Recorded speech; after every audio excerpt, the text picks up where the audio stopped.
Good morning, everyone. Welcome back.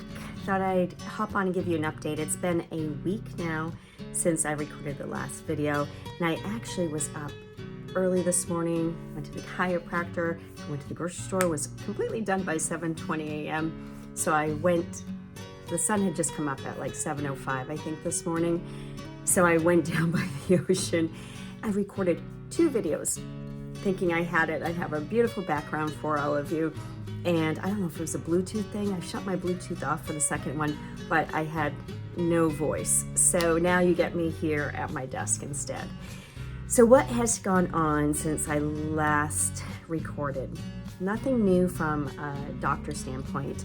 My appointment, I think, had just gotten shuffled last I was on here. And so that appointment is now tomorrow morning, where I will meet with a surgeon.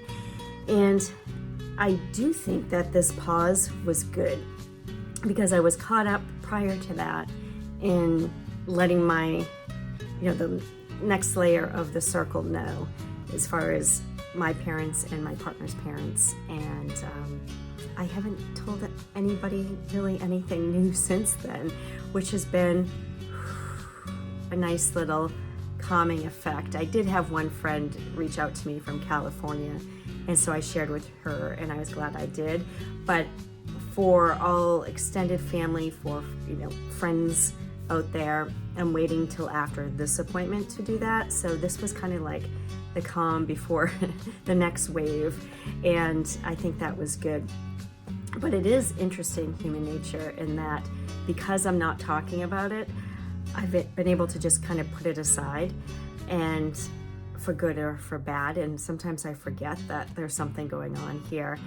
I haven't had any angsty stuff at all. Nothing's waking me up with a start in the mornings or keeping me awake at night. I sleep a good 7.5 hours every single night. If I drink too much water, I get up and pee. So I'm getting great sleep. I am continuing on with my meditations, not so much on my daily journals, but still keeping it alive out there, and trying to keep the sugar down, although I had a little too much on a couple days earlier this week, and I've kind of curbed that back down. But I'm not going to deprive myself of my chocolate either. So I think it's okay to have a piece or two of dark chocolate, just to satiate me a little bit with that. As far as my physical health,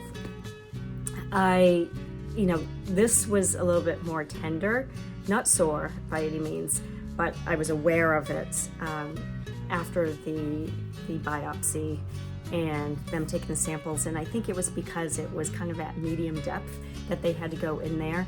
And I could feel that a little bit a couple days after, and that kind of lingered for a while.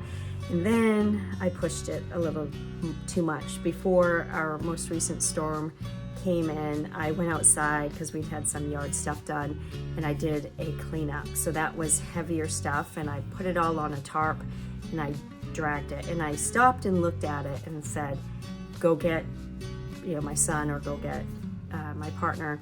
And my stubborn side said, you've got this, just take little breaks along the way.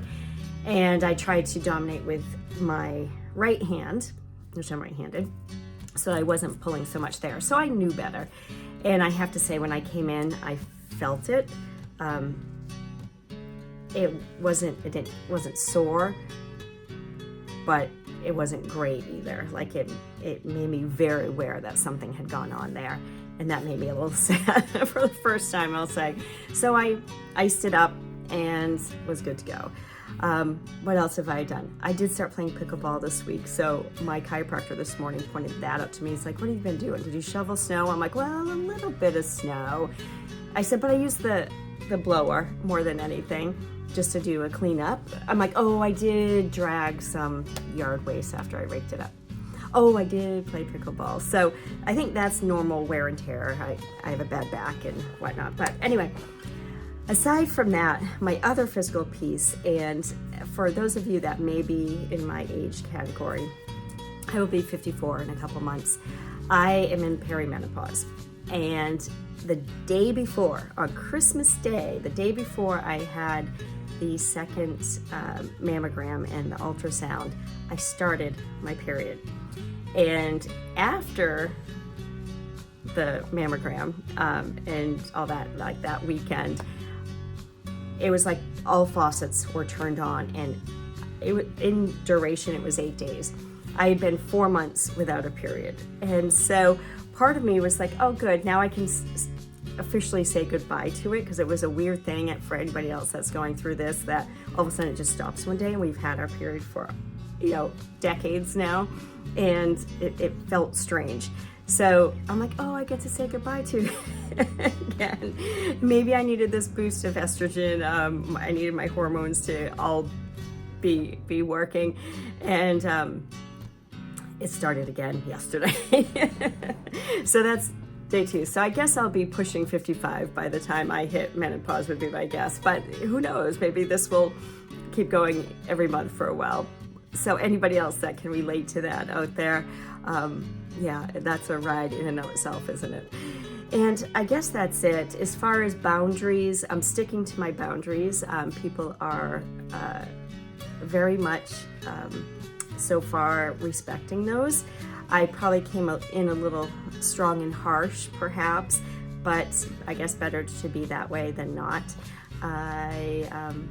Yeah, so that's really it. The kids are doing great, and I am just kind of, I'm not anxious by any means, but I'm now ready to sit with the surgeon and find out what these next steps will be, and I guess I'll take it from there. So I will come back on, maybe give me a couple of days to have the appointment to talk to my kids about it, because they remain my priority. I don't tell anybody besides my partner anything until they've been told, and then I will let the extended, not the extended, but my family know, because I would never want them to find out anything from anybody besides me.